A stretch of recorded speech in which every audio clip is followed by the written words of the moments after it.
Okay. Hello everybody. Welcome back to another episode of From the Fourth Line, presented by Offside News. My name's Emma, and I'm joined, as always, by my lovely co-host Marcie. Hello. Hello. Um, wow. I don't know. I didn't expect I'd feel so happy after this weekend about the Leafs. Yeah, it's surprisingly wow. Yeah, I don't know about you, but I expected to be miserable, but instead, no, I'm not at all miserable Hmm, about this at all. this lovely surprise. Like where did this version of the Leafs come from, and could they not have appeared sooner?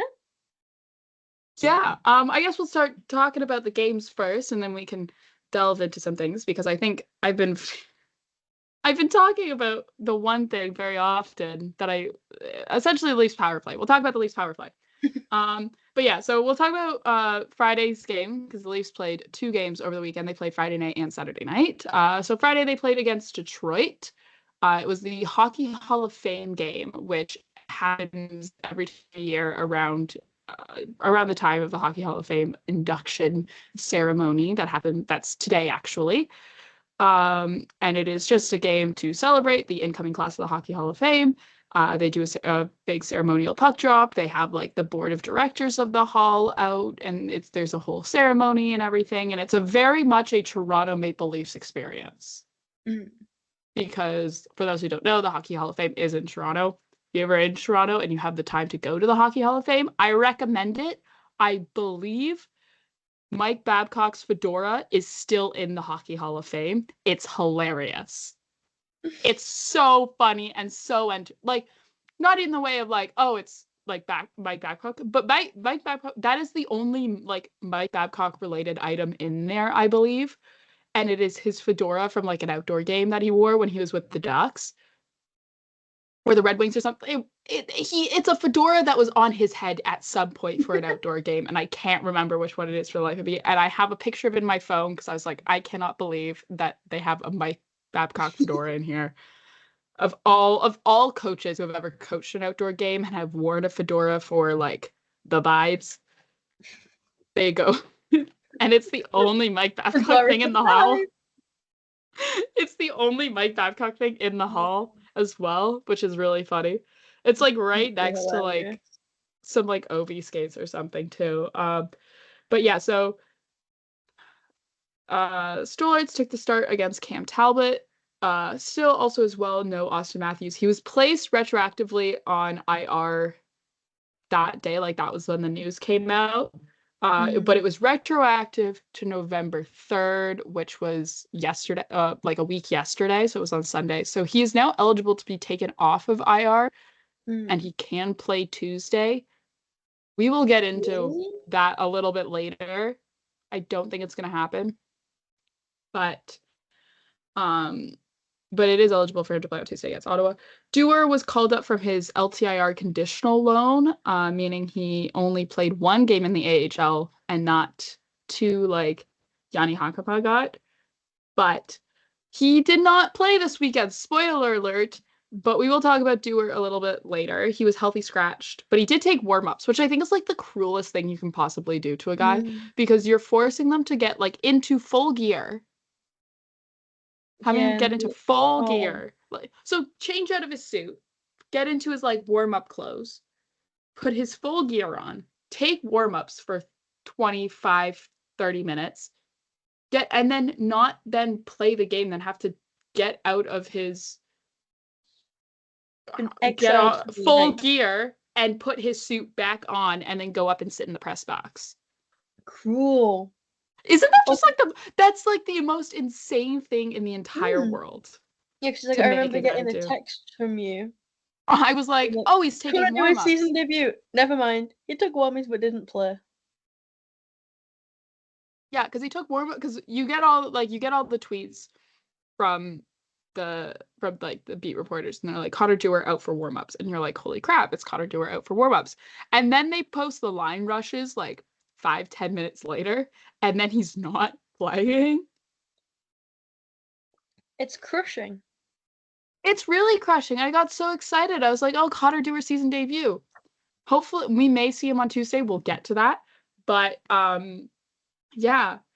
On to the game. About Connor Dewar. Love Connor Dewar though.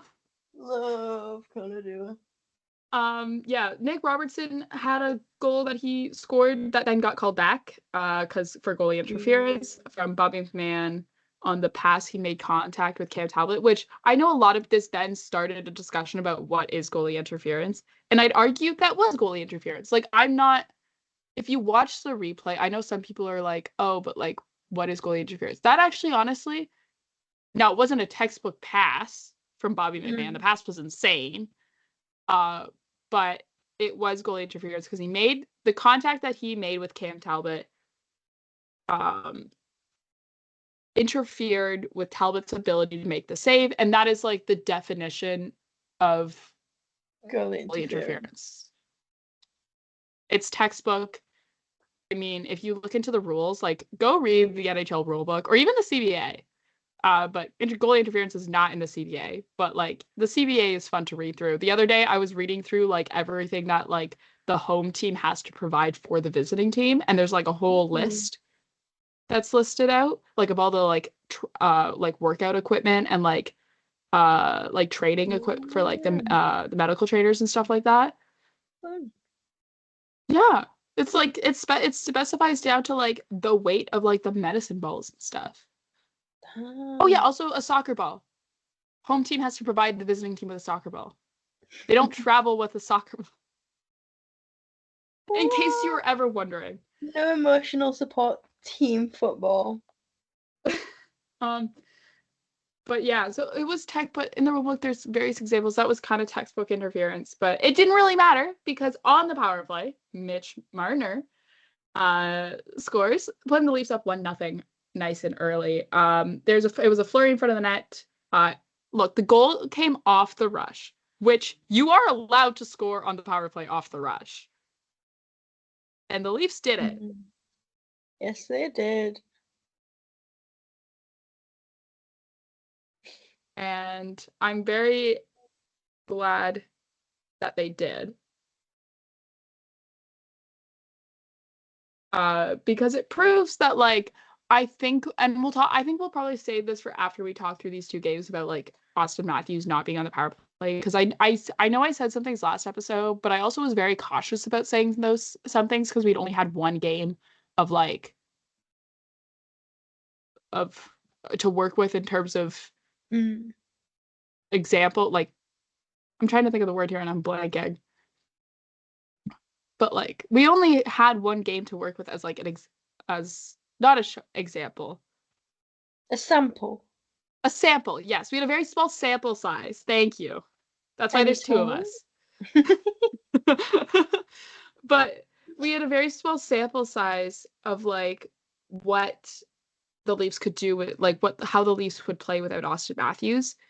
And now that we've had two more games without him, potentially a third if he doesn't play Tuesday, we definitely can see a little bit more of like how the Leafs play without him. And I know some people are arguing, oh, well, this is them finally implementing what the coaching staff is trying to tell them to do on the power play. And I don't think that's necessarily true. I think, especially when you look at their like 5-on-5 production versus their power play production, but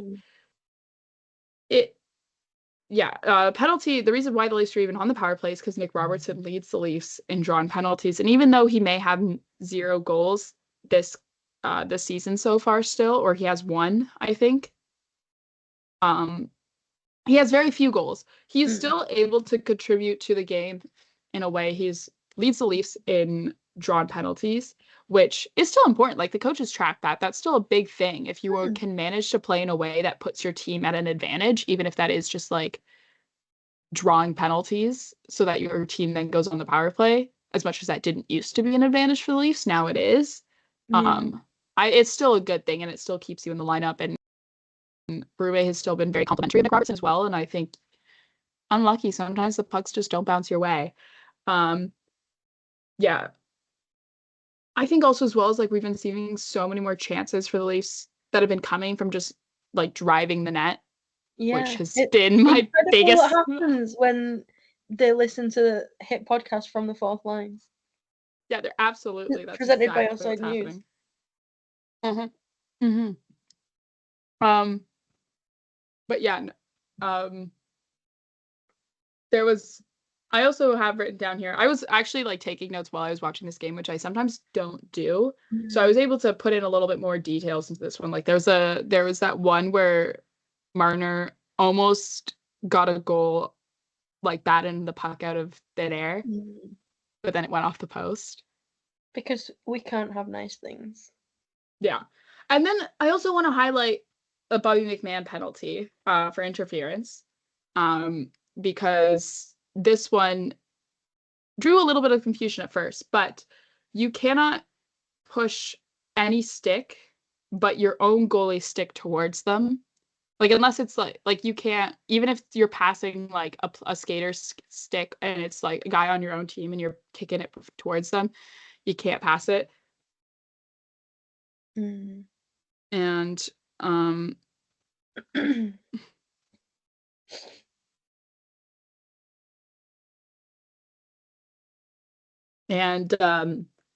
so that's what Bobby McMahon did. He just kind of like pushed Detroit Red Wings stick just out of the way, and that's the interference. That's the interference penalty. So that's one of those ones where it's like they managed to kill it off. It was no big deal. But that's definitely one where like the next time they do video or the next time they have a meeting, it's like, hey guys, remember, this is a penalty. Do not do this. Yeah, just keep that in mind. Just have a little think.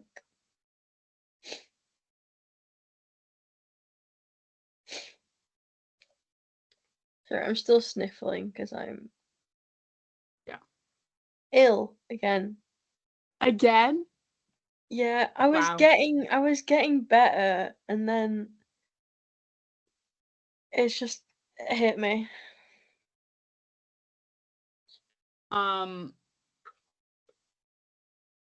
Yeah, I also have Storage dropping his stick. So this was a little bit of a thing because we had talked about how he'd been losing his stick so much.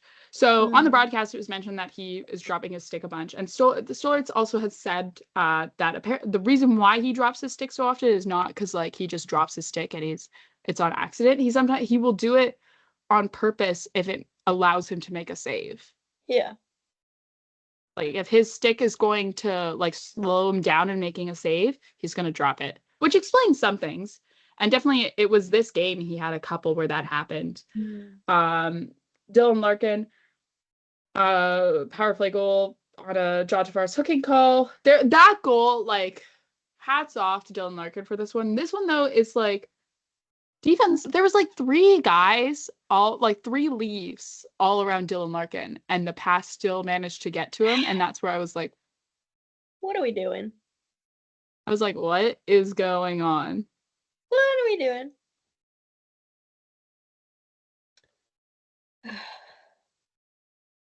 I mean, we just, every so often, I think we just need a reminder that it is still the Leafs. Yeah. I think that goal is a reminder of it. I mean, also as well as like, Dylan Larkin's good at hockey. I don't know why people seem to forget that. It's like him and like Matt Barzal. People are like, oh, I forget how like they're good. I'm like, yes, they're good. Why are we just learning that now? They're in fact very, very good. Yeah, John Tavares on the power play. This is like peak like vintage John Tavares goal. This one. He gets like a clean shot on the power play. Like this is that vintage John Tavares. But if you notice, guess who's net front to create the screen / distraction for the goaltender and the defense? Matthew Nyes. Whoa, And no this, I think, way. has been the secret for the Leafs is that they have switched around who their screen guy is or who that net front guy is on the power play. And it's Matthew Nyes, who is bigger than anyone else on the team in terms of just like size. He's not the tallest, obviously, but he is like the largest, just in like the fact that he's massive. Yeah. Just absolutely. Just Yeah. Fridge. I've been Fridge. making so many fridge jokes. But yeah, that is just classic John Tavares. I don't have anything else for that one. It's just classic John Tavares on the power play. And Matthew Nyes in front as a screen, and it works. I do want to talk about the Anthony Stoller's barehanded save, though, because that's insane. Absolutely. Unreal. Like that, this is why you know, like, goalies are crazy, is because they will willingly stick their bare hand, into like a mass of skates and sticks and just bodies in general to reach for a puck to make a save. He's insane. How did he not like get cut up by someone's skate? Especially because like no one really knew where the puck was. He just like reached in there, grabs the puck, and then holds it up like he's like a third baseman after he just made a diving catch into the stands. I got the puck. Like that image though of him just holding it out like he's a third baseman after making a diving catch into the stands or something is impeccable. Wonderful. Yeah, that was just insane. Like that was an insane save. Like that's again one of his like I think is like maybe like third or fourth like highlight reel save of the season, or at least of like this week. He's had a couple. He's had a couple of good ones. It's been fantastic. I think the best part about it was later on the broadcast, them then cutting to him and Joseph Wool chatting on the bench during a timeout, like a TV timeout. And you can see that you can tell that's what they're talking about because they're acting it like they're because they're like acting it back, like they're like acting it out again. Stolitz is like acting it out again, being like, yeah, hold it. And then Joseph Wool's just sitting on the bench, like giggling away. It's the best. Oh, I love our goalies so deeply. Yeah. So they just seem to be like having a good time. And I think that's why like this whole talk of there being like a competition for the starter spot is like not true. Like it's not a competition. It's like, not they're like, oh, they're gonna have to like battle it out. I'm like, no, I think they're just gonna like roll with whoever's playing better. Yeah. As they're like 1A, but like I think they've now that Joseph Wool has gotten a few more games under his belt, they're starting to like I think work their way back into a routine of like you go, I go, you go, I go, where they're alternating, right? And it works. The best thing about that is no one gets overworked because we know how that ends. So let them just have fun. And no more injuries, please. For my sake. Because I don't think I can take anymore.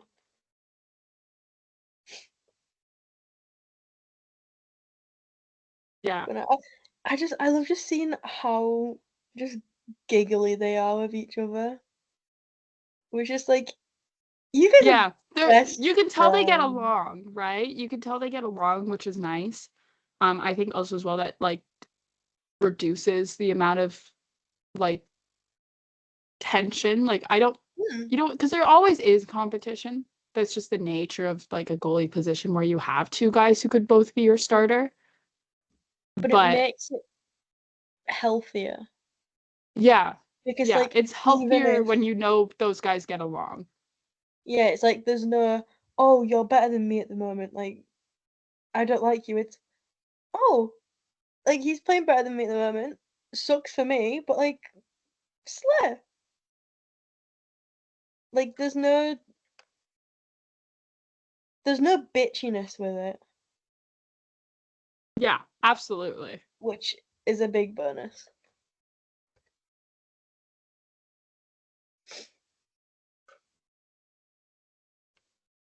Because we don't want the goalies falling out.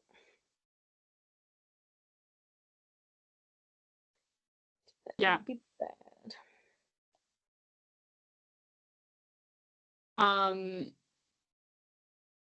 John Tavares seals the deal with an empty net goal. He almost had a hat trick because that first goal that got given to Mitch Marner was like then it got first given to Mitch Marner. and then it got given to John Tavares. And then apparently when John Tavares was in the box on his hooking penalty, he talked to the scoring officials and was like, actually, that's Mitch's goal. John! So, like, we could have had a John Tavares hat trick, but we didn't because John Tavares is that nice of a guy where he was like, no, that's Mitch's goal. But really, if you look at it, it did go off his stick, but it was so close. Can they Yeah. not just have like a joint goal? Like they held hands as the share it. They share it. Yeah.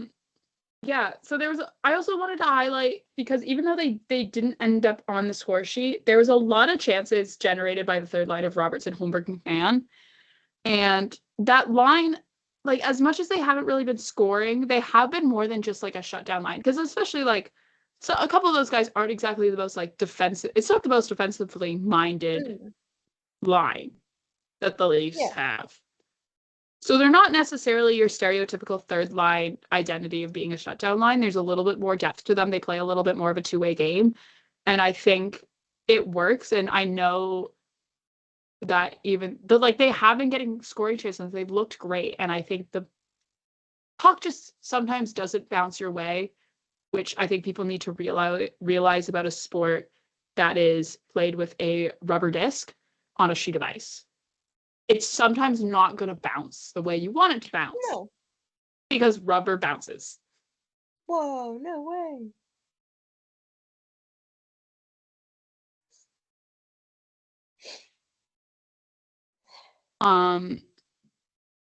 Yeah.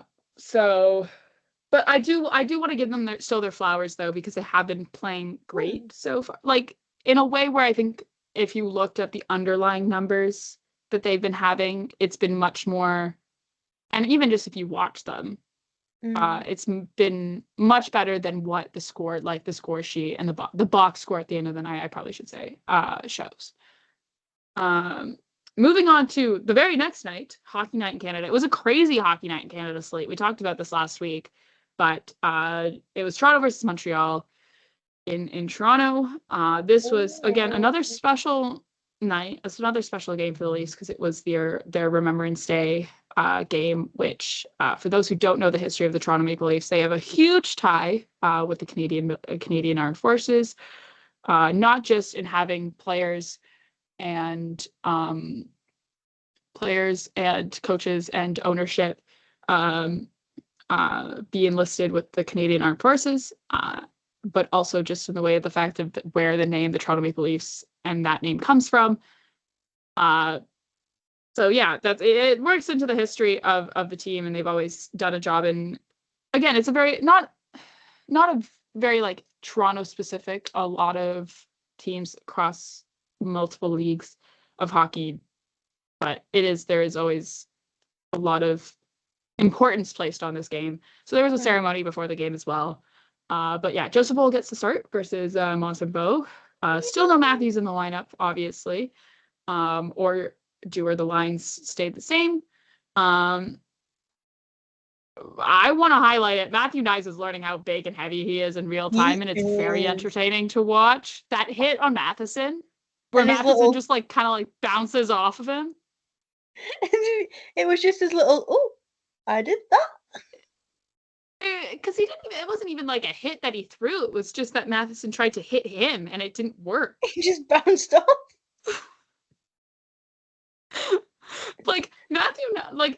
Matthew Knies' zone entries are just him having the defense like bounce. Like it's just him steamrolling the other team's defense. Yeah. That's a Matthew Knies zone entry. Literally, it's like, oh, Matthew Knies, you are so massive and just an absolute unit. And it's so entertaining to watch. Oh. I just know the other team's defense hates to see him coming. They don't stand a chance.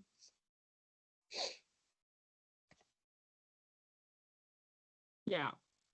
Also as well, I also want to highlight that was game 99 for Matthew Knies. He will play game 100 tomorrow. Yay! If he's in the lineup, I'm going to assume that he will be. Like he won't not be in the lineup. So, but yes, that was game 99 for Matthew Nyes. He's almost hit 100 games, which is crazy. They grow up so fast. They grow up so fast. Give him the puck, actually.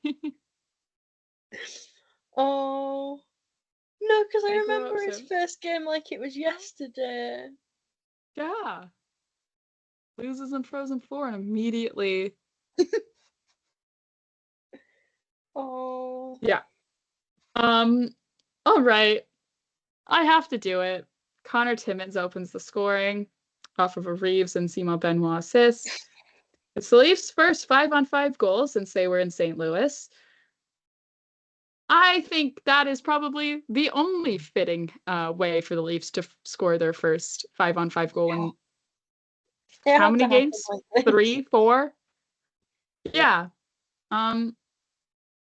Good job, Connor Timmins. It's fine because we won't hear from him again for like 30 years. But yeah. So. It was his first goal since December 12th, 2023 versus New York, versus the New York Rangers. I remember talking about that game. Yep. Because we were just as equally confused about a Connor Timmins goal in that game as we were in this one.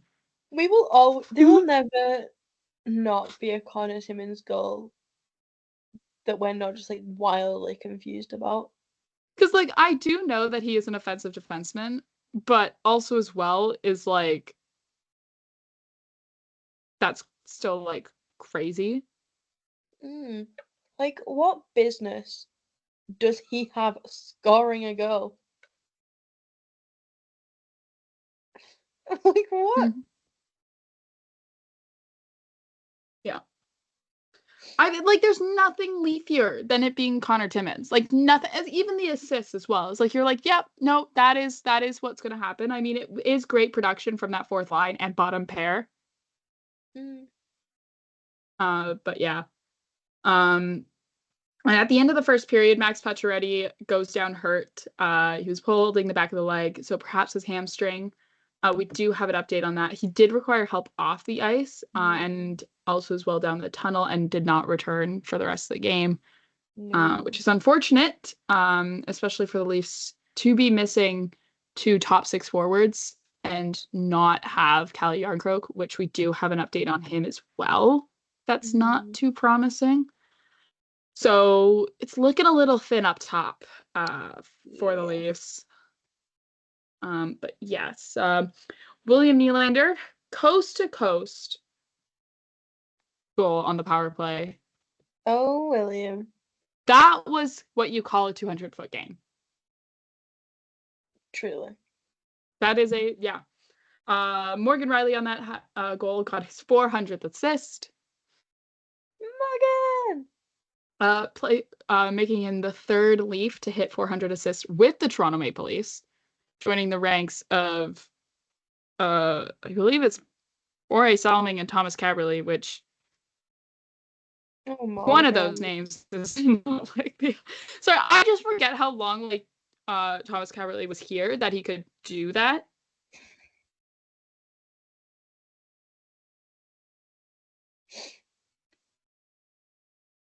But yes, it is. It's Borje Salming and Thomas Kaberle.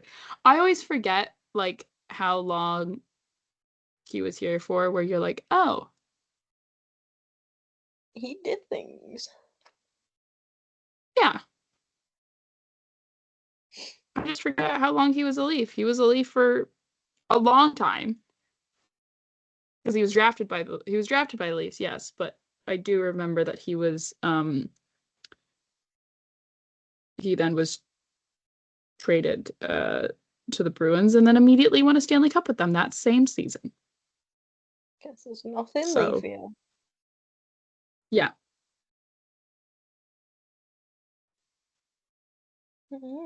Yeah. Yes, so that was that goal. I just was like, oh wow. Also, Mitch Marner, shorthanded goal. The first Leafs shorthanded goal of the season. off of a pretty sick assist from David Kampf. Mitch Marner after the game was asked about the goal, and the way that he described it was like, oh, I just, I passed it over, thought that Kampf was going to take the, well, he called him Dave, first of all, but Oh, we're not going to Dave. call him Dave. I saw that I thought Kampf was going to take the one-timer. When I saw that he didn't and he held onto the puck, I then went close to the net and realized that he was going to pass it back to me. And they scored, and it was good. Yeah. Brendan, then, look, I have to give Brendan Gallagher his flowers for this goal because he essentially, it was like he switched sports for a second. He batted it out of midair, tossed it to himself, and batted it out of midair. And I, have no one to blame on the Leafs for that one because that's insane. Yeah, that was like, you know what? You can have that. That might as well happen. Yeah. It was guaranteed. Yeah. John Tavares, because sure, have how many goals in... Did he score against Boston? No. He did not. But have 3 goals in 2 games. Why not? Gets a goal off of his own rebound, and this is why you drive the net, so that you can score off of your own rebound. Follow the shot in. I feel like they're now figuring it out, so I don't have to sound like a crazy person anymore. But at least they're finally doing it. And I think also as well, even when the Leafs are not actively scoring on the power play, it looks better than it has in the past when they had issues with it. Just there's less of a cycle going. They're making scoring attempts more so off the rushes and off of zone entries than they are of okay, here we go, we enter the zone. Okay, now everyone gets in their position. Okay, now we cycle the puck. Okay, now we cycle the puck. Okay, now we cycle the puck. Okay, now we take the shot. Oh, didn't work because we cycled the puck for 3 cycles. All right, now here's the puck go out of the zone. Okay, now we have to reset, bring it back into the zone, another zone entry. And now it's a little bit more focused on, okay, we're coming into the zone off the rush. You know what? We have the numbers because we're on the power play. Let's see what we can do. Yeah. And sometimes there is still those goals where they get where they cycle the puck through and then score. But even those ones, they've been done differently because there's more of an importance placed on having strong presence in front of the net. Or if you're taking a shot, you follow the shot in, or if there's no one there standing in front of the net to get the rebound. And I think it's good. Yeah. Leafs win 4-1 against Montreal. And in 4 days, facing 3 opponents. I believe I got my dates right for that one. They have beat 3 Atlantic Division opponents. Yay! Sure. Way to go, Toronto. That's great. That's fantastic. They'll face another one tomorrow and Tuesday when they take on the Ottawa Senators, and it just means that I don't have to watch 2 games at once. Fantastic. It's great for me. I'm treating it as my own little birthday gift. I don't have to double screen hockey games. I can watch 1 game. Relax a little bit. That is my idea of a birthday well spent. Is I get to watch the hockey game in peace. Oh. Hopefully in peace. Fingers crossed. Yeah, so let's talk about some Leaf things. So Leafs placed Max Pacioretty on IR today. He is currently week to week due to lower body. Now we can assume it's hamstring based on the way he grabbed the back of his leg on Saturday against Montreal. It's unfortunate. It sucks. It means that the Leafs are now missing 2 guys out of their top 6, which you don't want because it's harder to fill in those slots in your lineup. And especially because Austin Matthews is unlikely to play Tuesday. He did not skate today. But Yanni Hakabak did skate today and did participate in practice. So that is a good thing. It's a good sign. Yes. Today at practice, Max Domi and William Nylander had a maintenance day, so it made the lines really weird. The lines looked really strange. If you looked at the practice lines, there was a lot of because we have a surplus of defensemen right now.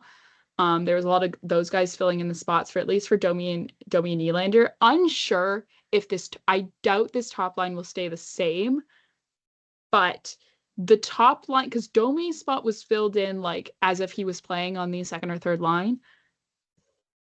The top line had Connor Dewar as a top line center. And Marcie's coughing and she looks like she's dying.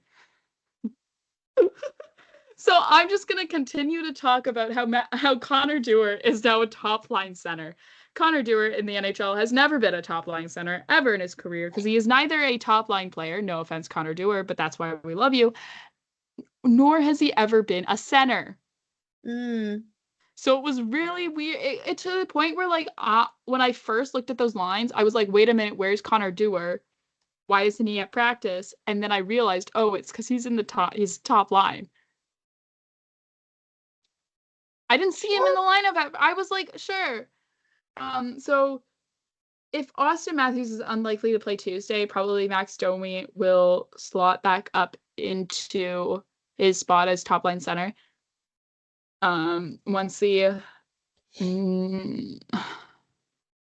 the problem is that you don't have Calle Jarnkrok, who is your guy for like if you need a 1 or 2 game bandage solution for someone out in your top 6, which is what they need until Matthews comes back.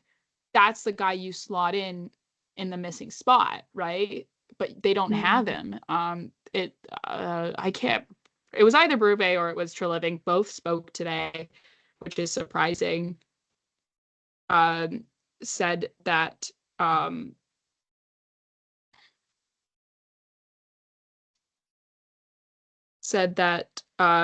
yeah, it was Treliving. That Jarnkrok had a setback in his recovery and is heading to New York to see a specialist, which sucks. His is lower body. I know some people were. I was talking to some people about this, and someone was like, "Oh, I saw that it was a sports hernia." I don't remember ever seeing that it was a sports hernia from Jarnkrok, but I wouldn't be surprised if it was. Like, if that makes sense. Yeah. It sucks. That he's out. He played like 2 preseason games and then has not played since.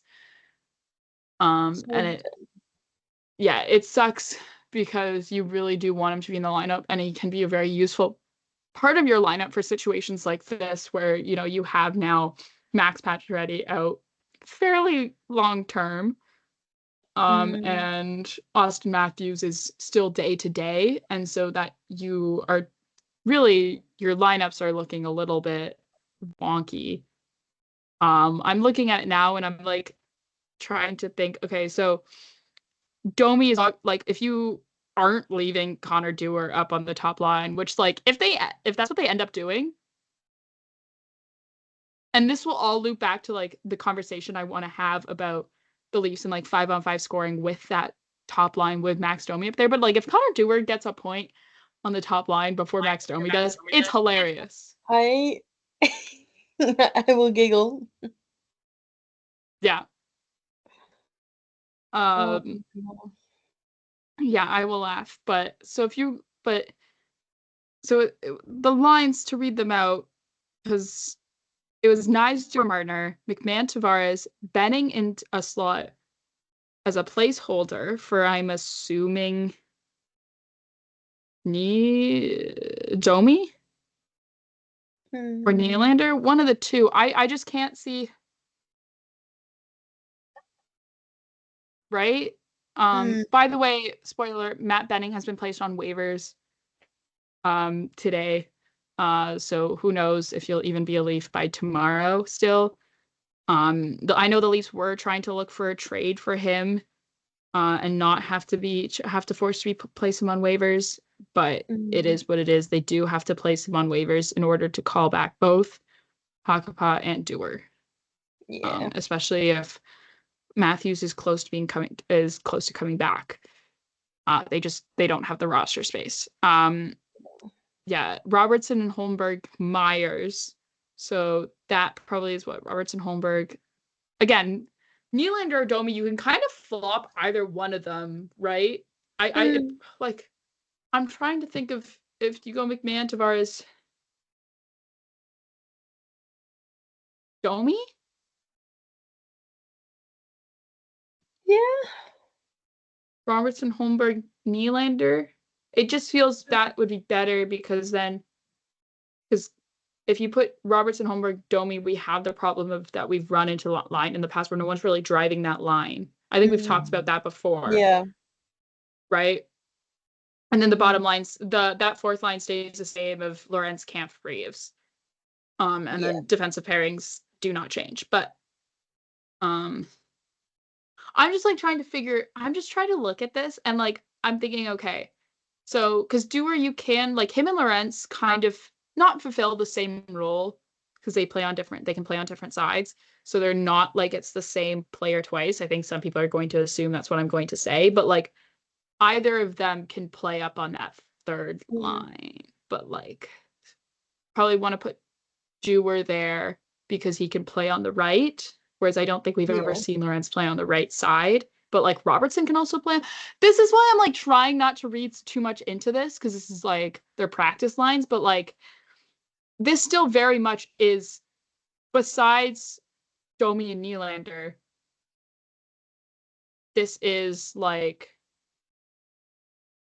group of skaters that you're going to go into Tuesday with because it's very unlikely that, from what we've heard, that Austin Matthews is going to play Tuesday. Yeah. So this is the group of skaters that you're working with. And if you were having Domi out for maintenance day, like him and Nylander maintenance day, nothing to worry about. They will be playing tomorrow. Yeah. Bar some freak unpredictable thing. But that's getting into semantics. But like then wouldn't you have a placeholder guy, just like a spot filler for Domi on that top line? Like, why would you put Dewar there? Yeah, it's interesting. Right? So it's Dewar, like, we'll see it morning skate tomorrow. Makes you think. It makes you think. We'll probably see it morning skate tomorrow what the lines are. If Domi is back up on that top line, then it's whatever, and we've read too much into it. But like, also, this is a shift from what it was against Montreal. Because McMahon is now up with Tavares on the second line. See, this is what I mean. I don't like reading too much into this, but also I just want to know if Connor Dewar is like now our top line center against the Ottawa Senators. Okay? I need to know what to like mentally prepare myself for, because specifically it is a Tuesday game against the Ottawa Senators, meaning that I have to walk into the radio station on Wednesday. Oh, yeah. Oh, like, so for those who don't know, because you don't listen to the radio show, which you really should. I'm on the radio now once a week. It's so much fun. But I think I've definitely talked about that. But like one of my co-hosts on the radio, Tyler, who if you follow me on Twitter, you probably see him in my replies. Tyler's great. He's a Sens fan. Like, works with Sens Talk. Big Sens guy. Nobody's perfect. So like Wednesday is going to be a fun show. Because I'm a Leafs fan and Either way. Someone's getting the piss taken out of them. Yeah. Oh yeah. Which like I think for me it's a little bit better because I can be like, oh well, we don't have Matt, but then he's gonna be like, but you won the last three. See, it's hard because also as well as yes, it's like it's the Ottawa Senators, but also the Ottawa Senators always play well against the Leafs. Yeah. Like if you look historically against it, like for some reason, there's something about it where the Ottawa Senators hit like a different gear and they're a better team than they were last year. And they're a better team than they were the year before. And they have Shane Pinto coming back, which like huge day for you. Happy early birthday to Shane Pinto. We have the same birthday. So he's coming back into the lineup on Tuesday. But yeah, and everyone will like, I don't know if you've seen the pictures of like Tim Stutzla's black eye. I haven't. It's bad. I'll send them to you after the show. They're Yeah. bad. He took a shot off the face from Josh Norris against the Islanders. It's so bad that I'm dedicating a part of my next recap, not the one that's coming out today, but my next one that's just going to be about Tim Stutzla's black eye. Oh boy. So, sorry, I just yeah. knocked my coffee over. Oh, way to go. But yeah, so now I'm going to talk about the Leafs and like their 5. So on the power play, it's working without Auston Matthews because, first of all, the team is getting defended differently because having Auston Matthews on the ice is like constantly having a team that has a guy who is on the verge of getting a hat trick. You know what I mean? Like when you have a guy out there who's sitting at 2 goals in a game, it's much harder for him to get that third goal because not like his team is always even though his team's always passing the puck, the other team knows like, hey, that guy's at 2 goals. Like, let's defend him harder so he doesn't get the hattie. But like that's what it's like when you have Auston Matthews out there. And yes, Auston Matthews is Auston Matthews and can score like Auston Matthews when he's not hurt. And like I think that's partly the reason why we've seen a decrease in his production to start the season before he hasn't been playing. And that's because he was been dealing with something since training camp, which like I think we could all probably tell and realize at this point. Yeah. But yeah, just like it's on the power play, like teams aren't setting up the cycle to then pass the puck to Auston Matthews. They're able to produce more off the rush. But it's different when the team is 5-on-5 because it's that the game is just different at even strength. That's just how hockey works. And not having Auston Matthews there on that top line and replacing him with Max Domi is just proof that Max Domi is not a first line center. No matter how much people want him to be on that first line, he's just not that player. And that line can't produce on 5-on-5 and it has had trouble producing 5-on-5 because guess who's not on the top unit power play, like the first power play unit? Max Domi. And these past 2 games, and I know this is exactly what I said last episode, but these past 2 games have just furthered my point where I'm saying Auston Matthews has been good for the Leafs with him out on the power play because they're playing the power play differently. And people can be like, oh, they're finally doing, like, implementing how the coaches have want them to do. No. Because we would have seen them like 3 games ago with Auston Matthews in, right? Like it doesn't take you, how many games are we now? 14, 15 games into season. It doesn't take you 10, 12 games, especially when you've had a full training camp to like implement a power play to be different. It doesn't take you that long. Even if you're falling back and relying on old habits, the power play is something that is just like, it's something where you only have so many set power plays, right? And there's only so many ways you can go about a power play.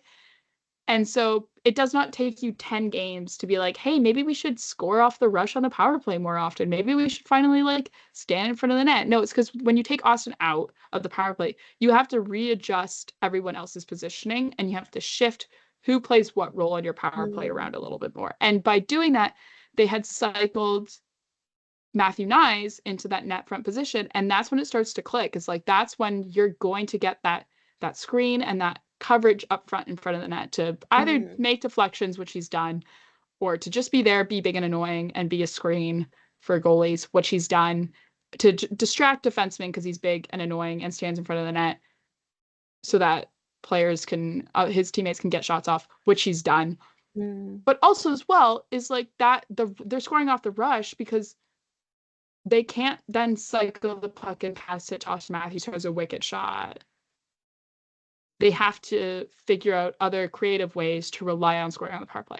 But when it comes to 5-on-5, it's different because that top line, like Max Domi is not a first line center. He's not. I'm sorry. No. He's also not Auston Matthews in terms of being able to score goals. Like, he's admitted himself that he's not a goal scorer. He never has been. That's never been Yeah. his role in a lineup. It's always been the guy to help make plays and to pass the puck off and things like that. Mm. And like, you just don't, and that's just the structure of that line. You don't have someone on that line who is a goal scorer. Now, they can all score goals, but they're not a goal scorer, and there's like a difference there. Yeah. And I do like, and that's kind of where my argument stands of like, yes, the Leafs still need Austin Matthews, but you can probably consider taking Austin Matthews off that top power play unit, or hoping that, like, if you do put him back up there, you don't change the roles that other guys fit. Like, you're keeping Matthew Nyes as your net front presence. You're still maintaining and saying, hey, okay, we still have to not settle in on the power play and start cycling the puck. We still have to try to make attempts off the rush. And that is where I stand. After watching it for 3 games, I can say that with a little bit more confidence, because it's not so much of a one-off against the Boston Bruins, who have, I don't know what's going on with the Boston Bruins. But it's more so it's become a pattern that you've seen throughout three games now, and we'll probably see it throughout a 4th against Senators. So again, like, this is where they at least need like that. Their penalty kill needs to be a little bit better. The Sens have a really good a really good power play. So yeah. Yeah. You are so right, as usual. Couldn't have put it better I always myself. am. Yeah. What's it like, always being right? Must be nice. Yeah. So like we said, yeah. I think that's all I have to say about like Leafs things. So now we can just preview game on Tuesday. Yeah. Against the Ottawa Senators. Battle of Ontario. I do not know who's going to start in net for Ottawa, if I'm going to be completely honest. And I say this as someone who follows the team now and covers them. They've not quite worked it out, where they've not quite got to the point where like Allmark is their starter, because for some reason Anton Forsberg has been the better goalie. Yeah. But Allmark did also play on Saturday against Boston and had a pretty good game. So I'd argue that that's probably who you want to start a net against Toronto, and he's had the time off since Saturday. Especially because they kind of have to get out of the position where they're going like a 50-50 tandem, because you want Allmark to be your starter. So you have to give him more games, and this is kind of where you make the switch. The Ottawa Senators also as well had this weird way of playing a really bad through November, and they had come off of a couple of really bad losses to Buffalo and the Islanders before winning in Boston in overtime. So we'll see. They have Artem Zoo back in the lineup, so defensively they're looking pretty good. And with Shane Pinto coming back, they're going to be better defensively, because Shane Pinto is good at hockey, and also as well will probably be able to garner more secondary scoring, which they've struggled with recently. So we'll see how it goes. It's one of those things where like I cannot predict how this game will go just by watching both teams, because of just the way that both teams play and the nature of both of them. Like, it's hard to be able to say, because it's like Ottawa has had their issues in terms of, as they'll allow a couple of goals close together, and then they'll just sort of give up and be like, oh, screw this. We're down 2, or they've gotten 2 back or whatever. And like, what are we going to do about it? Like, absolutely, we're not going to win anymore, whatever. And they just lose their fight, and they lose their effort, especially through the month of November, especially, for sure. But then they're playing against the Leafs, and they've always played well against the Leafs, and they've always, despite, even if they are on paper the worst team, they play well against the Leafs, because Battle of Ontario. And the Leafs, have come off of they've won 3 games even without Matthews, and they've got their power play back working again. They just kind of don't really have that 5-on-5 scoring, but I think they're starting to get it back, and now they're without Max Pacioretty, so they have a couple guys down hurt, and who knows who's going to be their top line center tomorrow. And it's a lot of questions. I think Stolarz will probably get the start in net because it seems to now that they're on kind of a pattern of alternating. Yeah. So, yeah. That's my preview. I think this is like, because I can do this, 3 times this season where I can actually give an accurate preview of both teams that are like of the Leafs and the Leafs opponent, because I actually like pay the most attention to those 2 teams throughout the season, because Leafs, I watch every Leafs game and Sens because I watch as many Sens games as I can. And what would you, in your professional Sens and Leafs watcher opinion, what would you do if you found out that the Leafs top line center tomorrow was in fact me? I'd be really shocked on how you managed to get to Toronto so quickly after recording this podcast at 10 p.m. at night, your time, and still managing to make morning skate tomorrow morning. Plot twist, I'm already on the plane. It's a green screen. It's also a very quiet plane. Yeah. I've just green screened a picture of my bedroom wall. But that's a From the Fourth Line exclusive. Yeah. This just in, Leafs top line center against the Ottawa Senators is. Also as well, it will be Noah Gregor's return to Toronto tomorrow. And we asked this question last episode, but does Toronto give Noah Gregor a video? Yeah. Yeah. For me, please. I think that'd be the funniest thing in the world, because I know some people are like, so what qualified, like he did, right? Like I know some people are wondering like what qualifies as like video worthy when you've been with a team, right? But like it's Noah Gregor. He scored the first goal of the season. Exactly. Last year for that's the video Leafs. worthy. He was good for my fantasy team occasionally.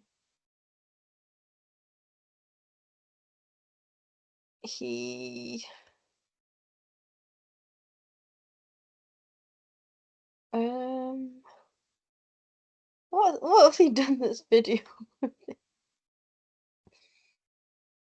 All of his zone entries, because he skates really fast, and then he doesn't convert it into a scoring opportunity because he has no finishing prowess. Well, he had 6 goals. So that's my offensive powerhouse. Oh, I miss him. Well, you'll get to see him tomorrow night. Yay! I actually don't know who we'd be on a line. I'd have to look at like lines from Sens practice. Hold on. TSN 1200. Scrolly scroll. Scrolly scroll. Scrolly With scroll. Shane Pinto and Michael Amadio. So with Because the of birthday course. boy and Leaf Sledge and Michael Amadio. Because of course. There's the point right there. Absolutely. Noah Gregor hat I don't trick know incoming. how. No. He's gonna do it.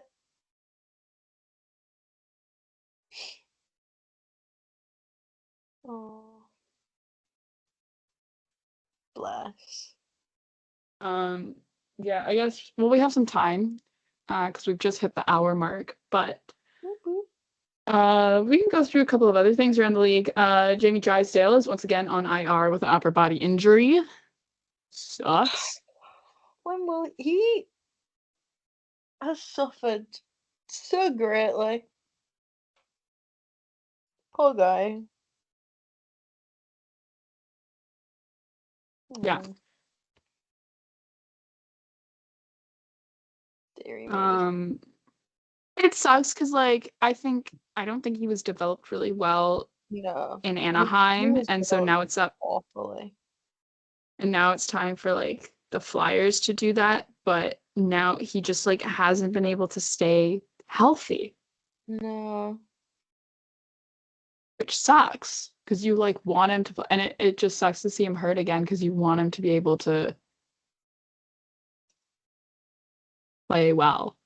Because that's the thing that sucks so much is you can see how much potential he has, but just with proper development and like if he was Yeah. healthy. I think Exactly. that's the worst thing about it. It's not like he's someone who no one's gonna remember what he's called in the next 5 years. It's like, He has the ceiling. yeah, like he has so much potential and so much room to just grow and be really, really good. But we all know how I feel about bad player development. Oh yeah, well, very passionate about it. I think we also have So to realize that like he's only 22, yeah, he's just a baby. which for oh yeah, jeez, yeah, because he's a year older than us. Wait, when's his birthday? Um, April 8th.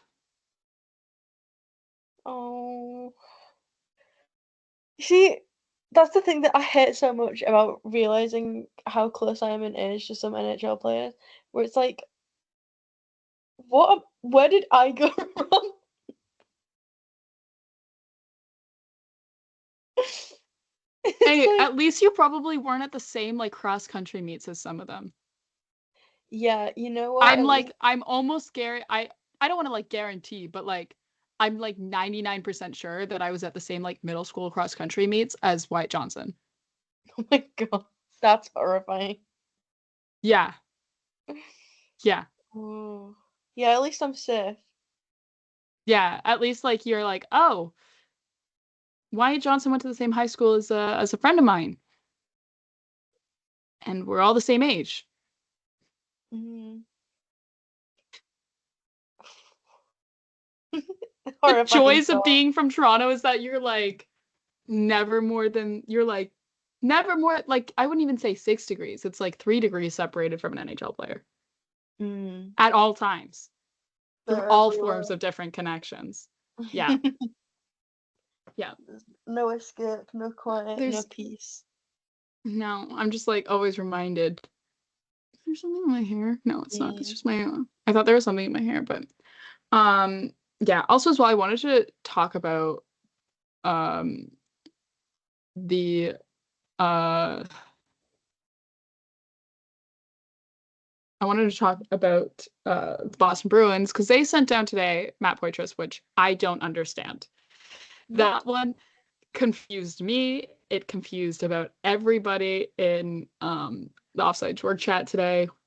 I was opening Puckpedia on a Monday afternoon. Do you know Mm. how badly something has to confuse me that I'm willing to open Puckpedia on a Monday afternoon? It was like 2:30.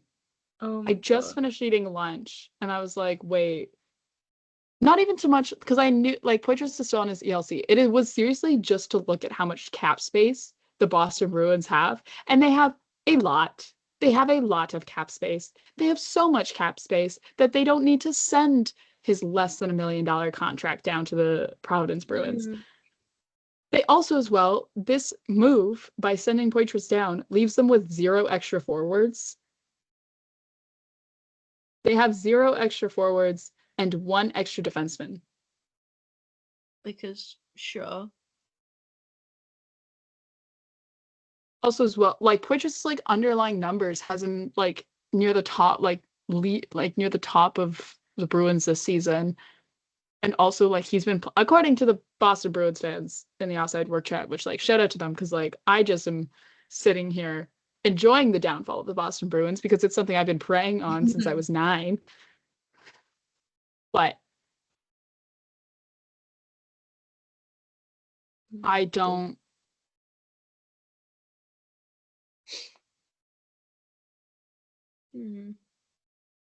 I don't get it. No.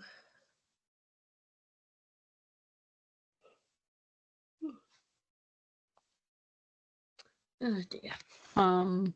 Yeah. You know, when So I don't know what the Boston Bruins are doing. It honestly scares me that they're like creating this much cap space and they're sending down their so that they have no extra forward. Like, are they gonna make a trade? I don't know. The Boston Bruins haven't also like been underperforming in the way of like no one's used to them being this bad in a long time. So yeah. The thing is, I can't even make a joke about, oh, they're actually preparing to sign me because I don't want to go to Boston. it'd be nice to live in Boston, but I don't think I could play for the Boston Bruins and like. Yeah, I respect myself too much, which is saying something.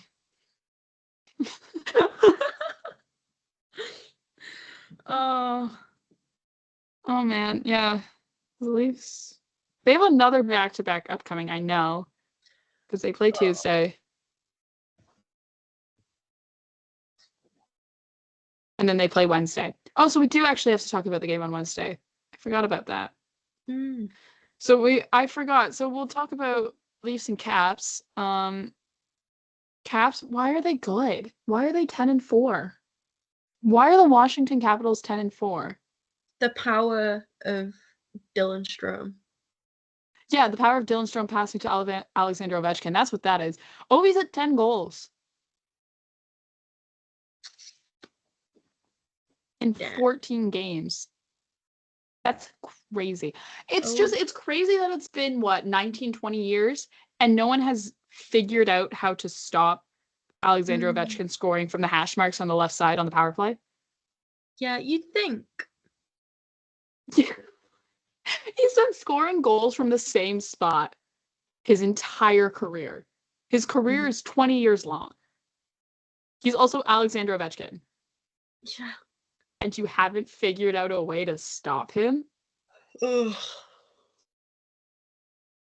That's crazy. That I don't understand it. I don't understand it. There is a piece in the pipeline at Offsides that's going to look into this because it's the craziest phenomenon, I think, in sports. I'm trying to think. I don't think there is like another. I don't want to say like way of scoring or like what, like I'm trying to describe it, but I don't think there's like another thing that like can stand up to just like Alexander Ovechkin and the way that he can still, throughout his entire career, still be able to score from the same spot and like no one's figured out a way to stop him. You know what I mean? Yeah. It's like, what do you mean you haven't figured out a way to stop him? Like, what do you mean like no one's figured out a way to beat him? It's been 20 years. They've had long enough. And it's just damn. Yeah. Also as well, guess who will be coming back to Toronto? Not back to Toronto, no, because this game is in Washington. So it's back-to-back with travel. Lovely. I guess we won't be seeing again.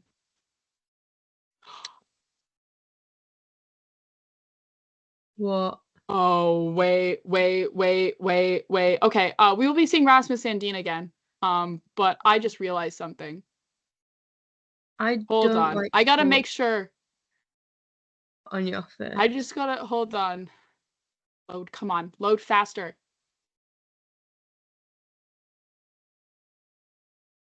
I just realized something because they're playing against. Hold on.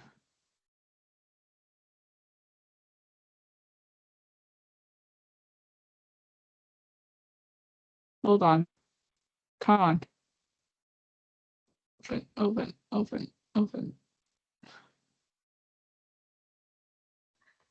I need My everyone to computer's know just being. how terrified I was by the look on your face, because that genuinely I had a could have meant realization in real anything. time about something.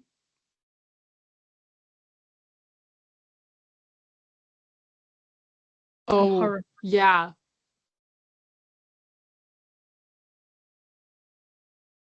So, not only will we be getting to see um Rasmus Sandin again. Yay, Rasmus Sandin. Everyone loves Rasmus Sandin. Play against William Nylander now without Timothy Liljegren there. But also, it'll be the first time that the Deweys, aka Connor Dewar and Brandon Duhaime, will be playing against each other since they were both traded from the Minnesota Wild. So it's the first Oh, time they will be playing against each other in their entire careers. That's oh, if Dewar draws into the lineup, which he probably will. that's cruel. Yeah. So that's the realization that I just had just now while talking about Rasmus Sandin and going through the lineup of like guys on the Washington Capitals roster. Um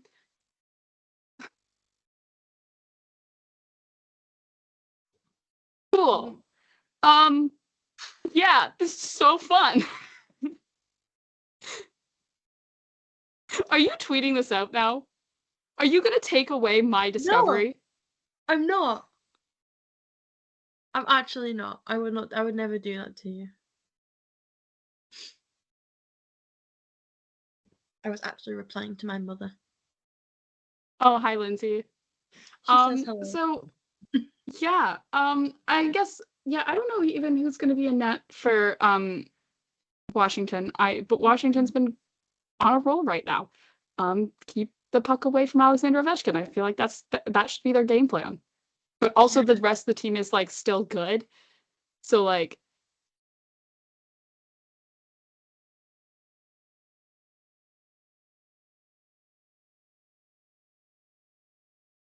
Mm. yeah. With that, I think we'll end the show here. We've had a long enough show. I think I just need to go sit in a corner for a little bit. Yeah. Yeah, I think I need to just think about things for a while.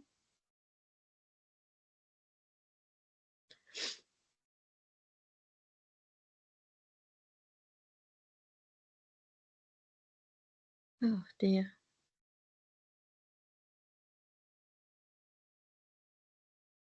Doo-doo-doo. Yeah, I'm trying to think if anything else has happened. I can't. No. Hmm. Oh, I should give people a cult review. Oh yes, well, yes. A Yeah, positive cult give people review. yeah. Not that I condone cults. Sometimes. So yeah, for context, I didn't actually join a cult. Question mark. But I went to Cambridge for the weekend to stay with my friend, and I got to go to a formal. I felt like such a bad bitch in my like nice new formal dress, my handbag. The dinner was insane. Like we walked in, and I was like, this feels like Hogwarts on crack. It was mad. Um, but no, the food was nice. There were, I think, one of the things that not baffled me because it's like it was expected, but it was like I've never really had a dinner where I've had more than one knife and fork, and like I had three, and I was really confused. But see, it was educational because I learned that you go from the outside in with the knives and forks, which was fun. I I consumed enough sambuca to like rival Mitch Marner at a wedding. A lot. I will not be drinking sambuca again for a while. But it's really pretty as well. It is culty, but like it's a cool cult. It's fun. It's not like horrific. Well, I got to go to. We went to like a college breakfast on Saturday morning, and there was a bit of a language barrier between me and the very posh guy who was like serving the food.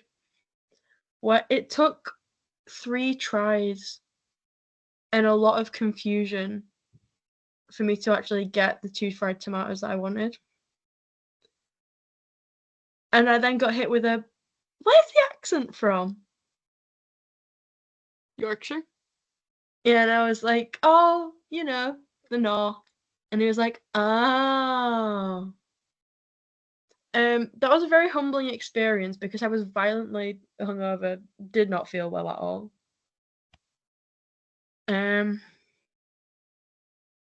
But yeah, I had my breakfast. It did just feel really fancy. But I fear I'm not as strong as I thought I was because I kind of want to apply to Cambridge for my masters. So that means I get to visit Cambridge now instead of York? Well, right. If I get into York, I will go to York. Mostly because I was looking at the tuition fees for Cambridge. I was gonna say Cambridge is pretty.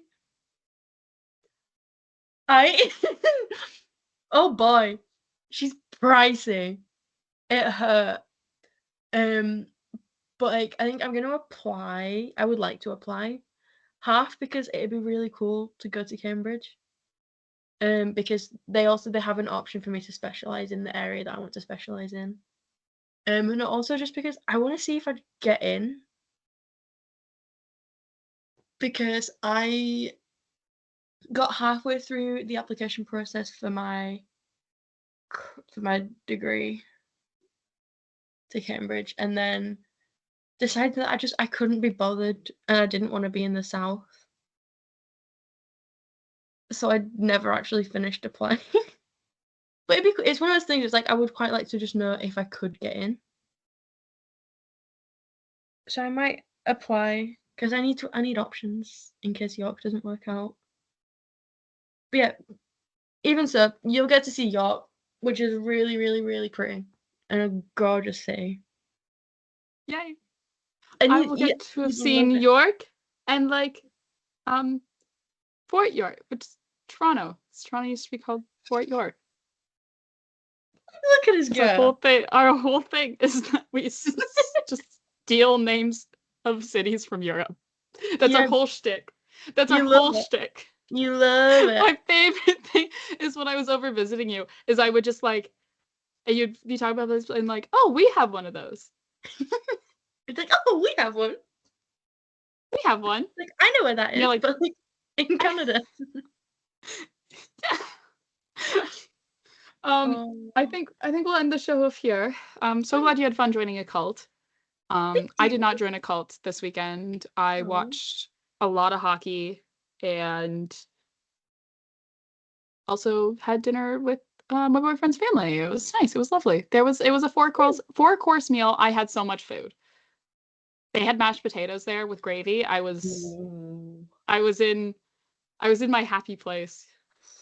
Marcie knows how I am with potatoes. Yeah. She saw me at a Toby Carvery with the 4 different options of potatoes. Oh, it's like it was literally like Christmas because then there was the gravy bar. There was the sauce bar. Mm-hmm. After I had my 4 choices of potatoes. You got to pile the gravy on.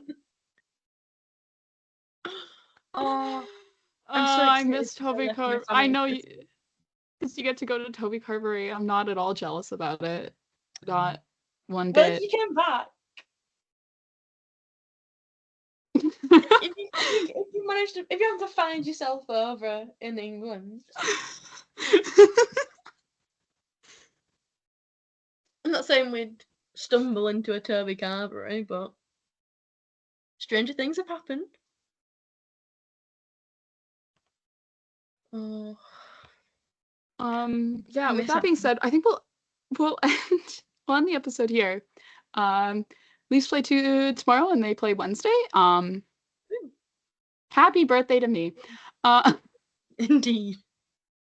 Yeah. Oh, I'm gonna be in class on Wednesday too. That's mean.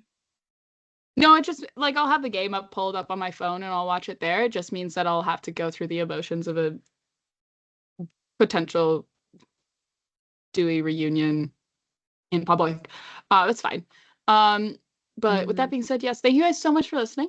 You can find we're from the Fourth Line, presented by Offside News. You can find Offside News on all social media platforms. You can also find them on their website, where you can read all the fabulous, wonderful articles. It's not like I have one coming out today, perhaps either today or tomorrow. It'll be up before the game on Tuesday against the Leafs.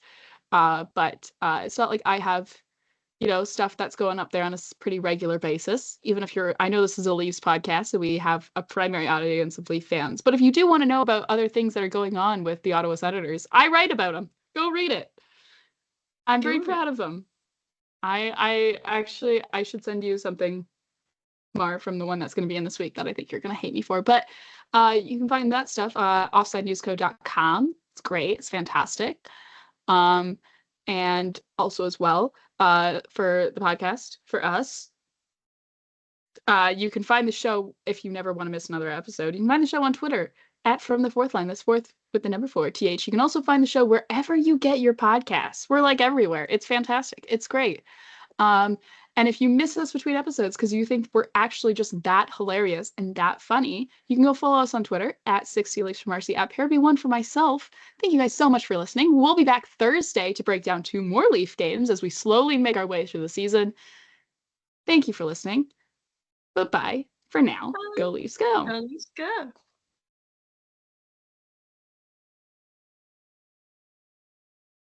Oh my god. I can't believe I didn't realize that till